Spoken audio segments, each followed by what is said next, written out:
Welcome to Pagan Coffee Talk. If you enjoy our content, please consider donating and following our socials.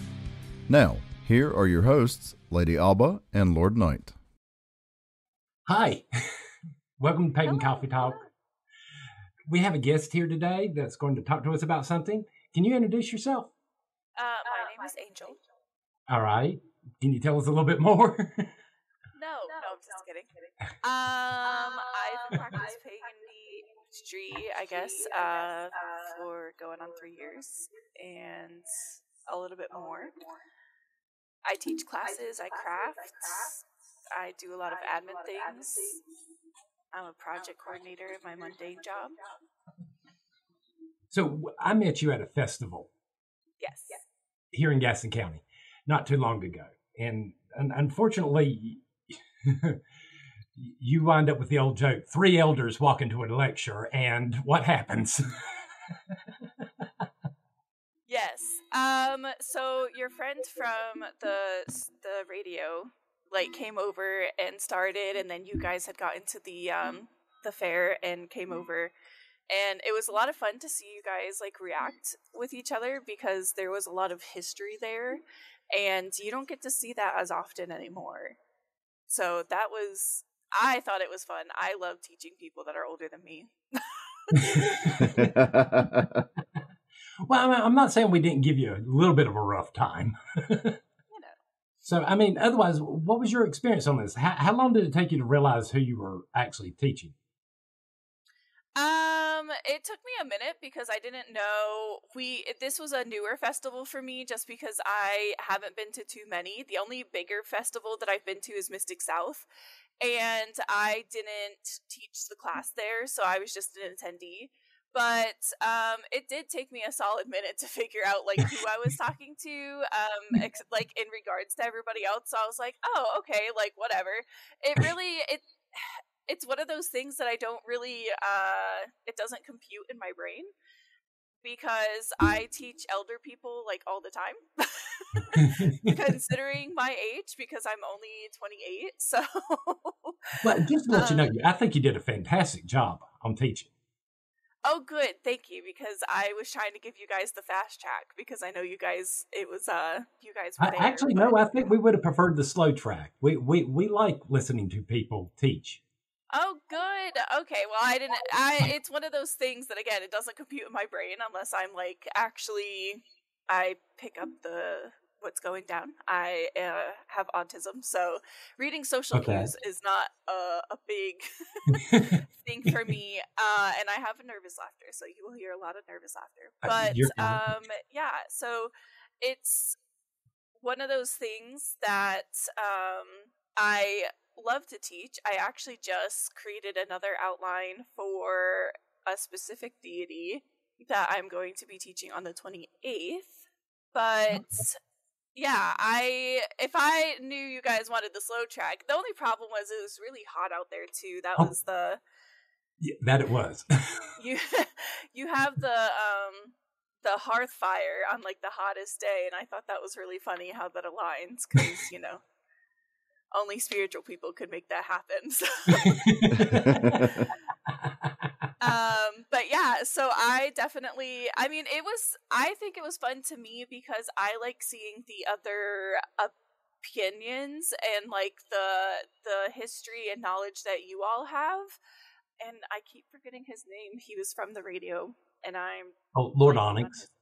Yeah, thank you. Yes, he had mentioned that he doesn't worship deities with an altar, and I thought that was very interesting, and I thought that was really cool because I was telling my friend that was teaching the other shop there, her name's Gwenna, and I thought it was really cool because it really just brings you back to the basics of knowing that you don't need any magical tools. You just need yourself. No, you don't.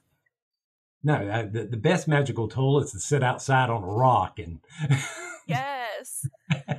I don't like going outside, but the outside world is, It's hard for me. But yeah, I just thought it was really interesting to see like the different opinions. And that's a lot of the reason why I teach classes in the first place is A, to teach people something new, but also to see what kind of their thoughts are during the class, and even after they have tried some different things that fit their field, because it's just nice to know that you can do so many things by yourself. You don't need any tools, and you truly just need your person, and that's it. True. I mean, that's the one thing about our religion is at the end of the day, you can take all our stuff away, we're still what we are. Yes. We don't need churches. We don't need Bibles. We just need ourselves. No. I think ourselves, but also community is very, very important to have. But even if you don't have it, again, like, yeah, you don't need, you just need yourself. You just need the knowledge that you have. I think I would die without books, but just because of that's how I learn primarily is through books and like going to like other seminars and stuff like that. But yeah, I mean, as far as like teaching older people, I do that on a daily basis because of my mundane job. I'm a project coordinator. So a lot of people I have to teach just certain processes to, and implementing those processes and those types of things. And I'm actually helping two of my friends with their shop that they opened in Concord. And I'm doing a lot of the back end stuff because they don't have time for it. They're the owners. Like, they have so many different other things that they need to do. Very smart people, but they, there's some of the technical stuff that they just don't want to mess with. And they're just like, here, you and the store manager, who is also younger, you do those things. We'll focus on the bigger things. You focus on like the little technical things that just don't need to fill their brains. So let me ask you a question then. Mm-hmm. All right. You educate grown-ups more than children, right? So correct. Can you give us some tips on educating adults versus children? So the biggest thing that I have found, and it doesn't matter who you're teaching, to be honest, it could be children, it could be adults. The biggest thing, because I was a trainer and I'm a trainer in my mundane life too, and you just have to teach people how they learn best. So there's different types of how people learn. I'm a very visual learner. If you're telling me something, I need to physically be able to see it to see what you're talking about. There are people that are more auditory learners. So there are people that they just want to hear you lecture. They don't need a PowerPoint to like keep pace with. They just want to hear you. They want to take notes. There are people that have photogenic memories, so like books and examples like that are going to be better for them. So it's really coming to them where they learn best. So being able to flip how you personally learn into how they learn is going to be the biggest tip I will always give people, is you have to meet them where they are. If you don't meet them where they are, that's when frustrations kind of come out and when people get overwhelmed, and that's when you kind of have to come back to the drawing board. Let me ask you this. Now, teaching older people, do you oftentimes find yourself looking at things from the 80s and 90s and stuff like that to make it more relatable? I don't think I have, because I grew up in more of like the late 90s, 2000s. Right. And I would love to look at that. But the problem is too, is like the lore when you're teaching people anyway, it's all in like the older anyway. I don't know. I've never actually taken that approach to see what it would relate to. I do try to make it like all my outlines are on paper. So I give them like a paper copy. It's very all through Word. I try not to do anything that's too like out there to manage, because then that causes like all the other issues, and I personally don't need to be overwhelmed by it, even if I know the system. So but that's a good point. No, I haven't, but I definitely would like to see kind of like how people learned back when. Well, see, I've noticed over the years. I've noticed over the years when I teach that sometimes, especially when I'm dealing with people that are older than me that grew up more in the 70s compared to me, using those terms and issues there helps them better understand certain things from their generation. Does that make sense? Yeah, it does. I like personally I've just never like thought about it, but when I'm teaching people, cuz I'm newer to teaching classes, like actual classes, but like when I'm teaching processes and stuff, it's just very like directional, so like it's a step-by-step process, right?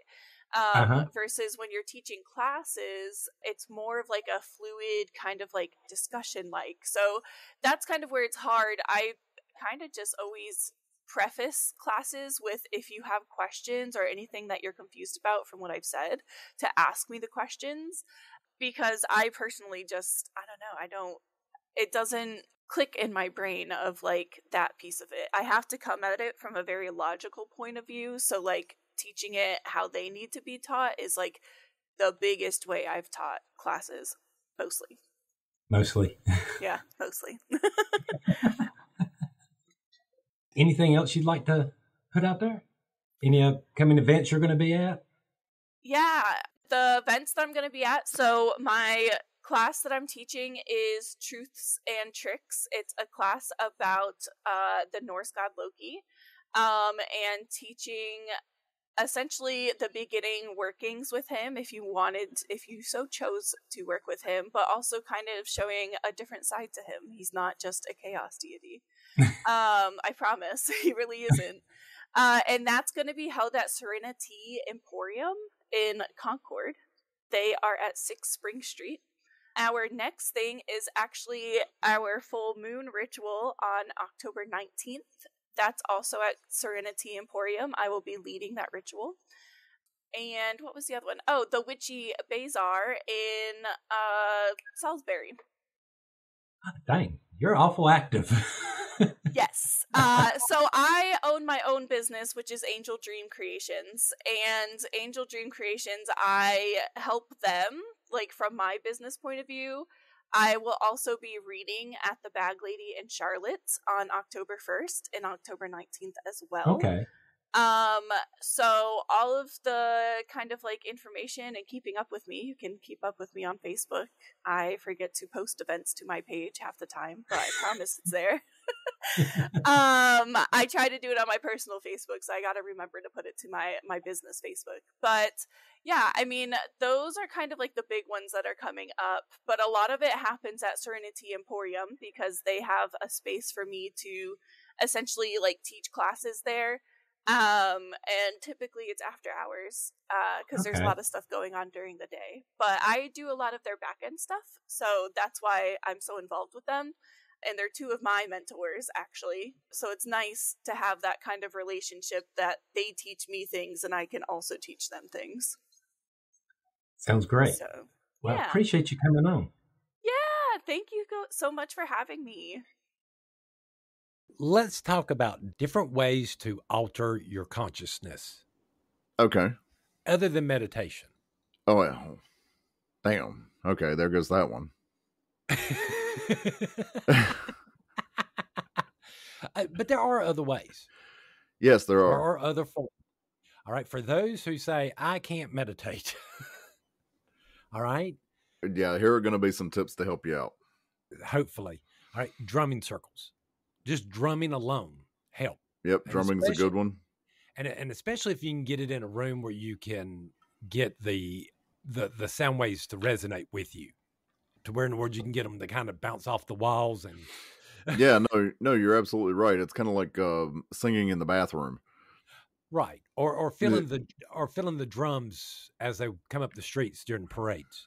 Right. The resonation in the room will definitely help with that. All right.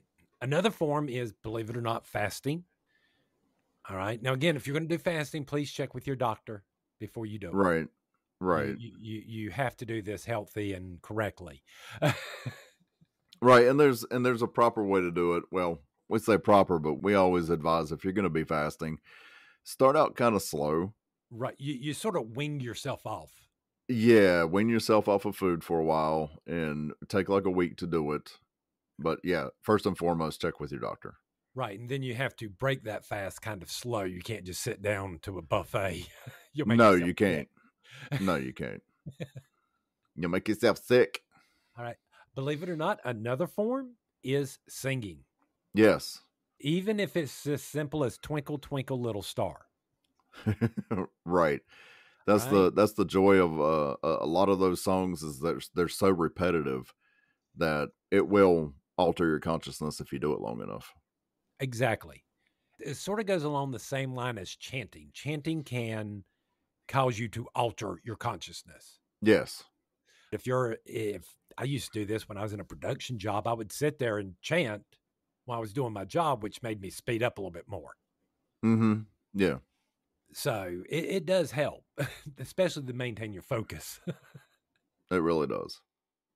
Another form, of course, are certain drugs. Now, if you're going to use drugs, you ministering them to yourself is not you meditating. That's you getting high. To use it for Right. meditation, it needs to be more in a ritual setting and given to you by someone else to control the dosage. Someone who's experienced, someone who knows What they're doing. You can't just trust anybody to do that. And I certainly am not advocating the use of drugs for that. So No, I'm that's not either. I'm just saying it's not a highly recommended practice. While you're not in control, you have to leave somebody else in control. Yes. Watch over you. Another one, believe it or not, is scourging. Now, what scourging? Well, all right. If you know what a cat of nine tails is, this is what we're looking at. And normally a scourge has like little knots or heavy beads on them. And they're shorter than a cat of nine tails. Right? They're normally I was going to say, it's not a whip. No, this is not a whip. It's normally the strands on this is about as long as to the middle of your back. And what you do is you sit there and you take the scourge and you flip it over one shoulder, then the other one very lightly, trying to get it to hit the middle of your back to use your lungs as like a drum. Right. And it's like, it's a rhythm that sits there and alters your consciousness on this. Right. Not necessarily the actual hitting itself. Yeah, you're not doing the Christian thing. You're not trying to drag blood out. You're just trying to get a beat going. I was gonna say, yeah, you're not going for the pain part of this. No, you're not trying to punish yourself. You're trying to alter your consciousness. But with that said, believe it or not, pain can alter your consciousness. Sure it can, yeah. I mean, you're releasing all kinds of chemicals in the brain, and yeah, it'll definitely alter your consciousness. Again, something that has to be practiced and really done. But you see these people over in India who get the piercing and will be hung from their skin by hooks. Oh yeah, yeah, and stuff like this. This is altered states of consciousness. Pain can help you get there. Sure it can. All right. Again, it's not the most safest thing to do unless you know exactly what you're doing. I was going to say, you either need to know exactly what you're doing or you need to have complete trust in somebody else who says they know what they're doing. Exactly. All right. Any other forms I've forgotten? Well, when you're thinking about music and things like along those lines, you have singing bowls. Those are really good because it's a monotone thing and it's continuous, and it will definitely put you in an altered state. But those things do better in like the bathrooms where you can get that resonating too. I mean, they're fine without, but well, they can. I'm sure it'll help, but like if you're outside, it's going to resonate with nature, and I think probably get a better effect out of it that way. Mm-hmm. Exercising can actually place you into an altered state of consciousness. Sure it can. Yeah. Pretty much anything repetitive. Exactly.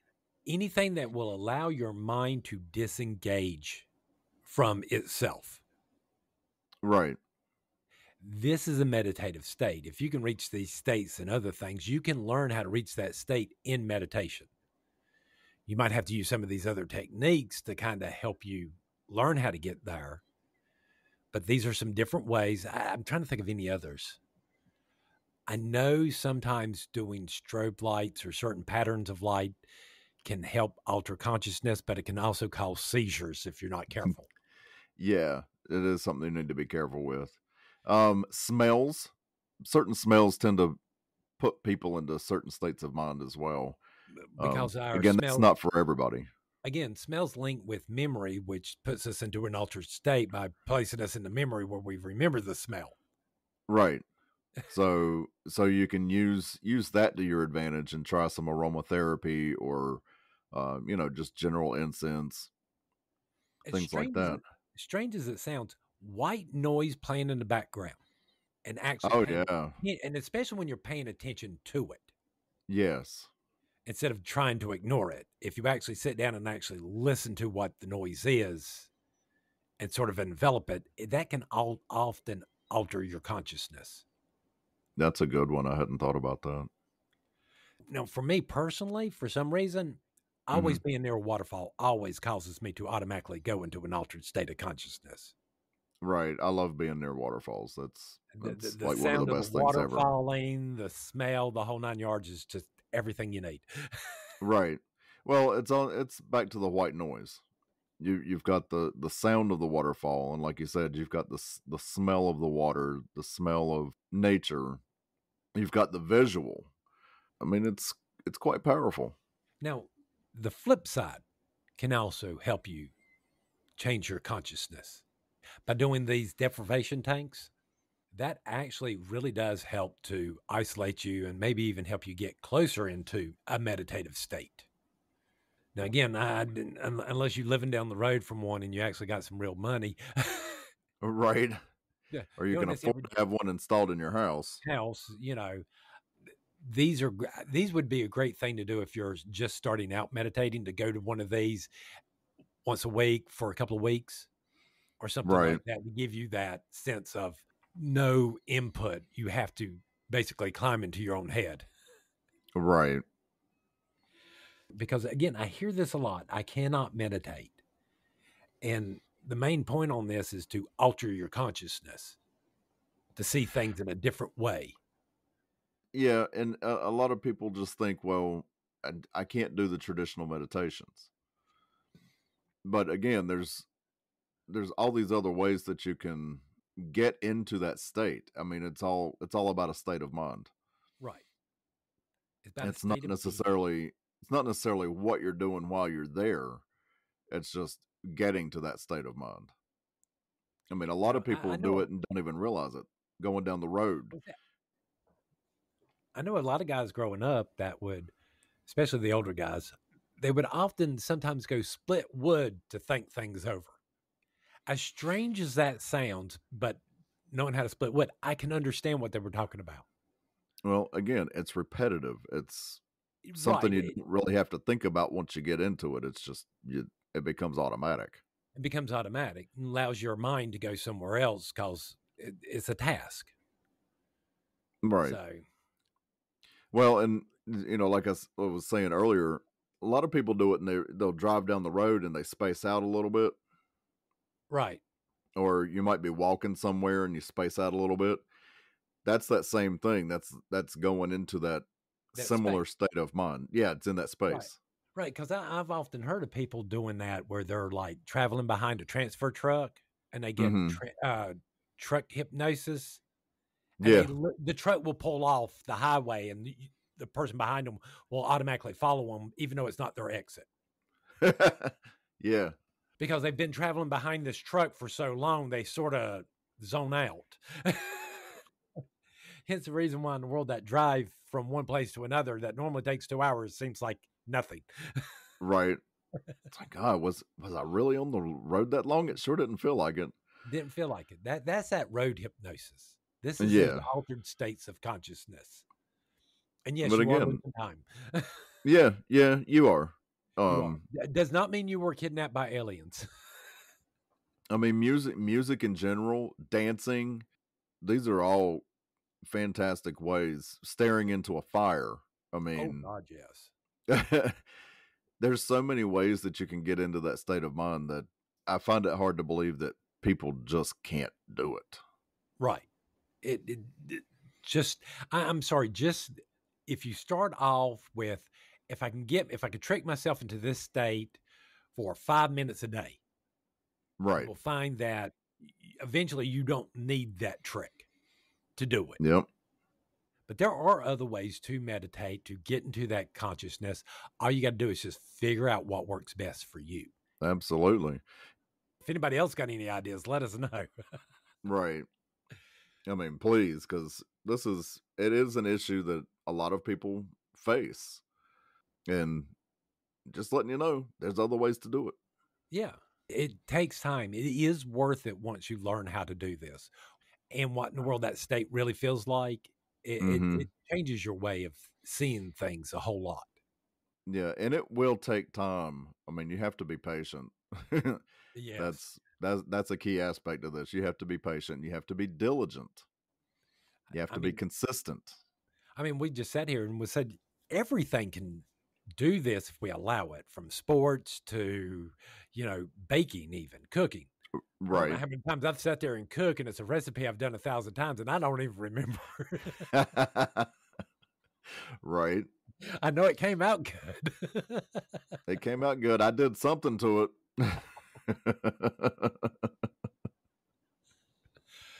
All right. I think that's about it. I need some. All right. Yep, let's get some. Thanks for listening. Join us next week for another episode. Pagan Coffee Talk is brought to you by Life Temple and Seminary. Please visit us at lifetempleseminary.org for more information, as well as links to our social media: Facebook, Discord, Twitter, YouTube, and Reddit. We travel down this trodden path, a maze of stone and mire. Just hold my hand as we pass by a sea of blazing pyres. And so it is the end of our days, so walk with me till morning breaks. And so it is the end of our days, so walk with me till morning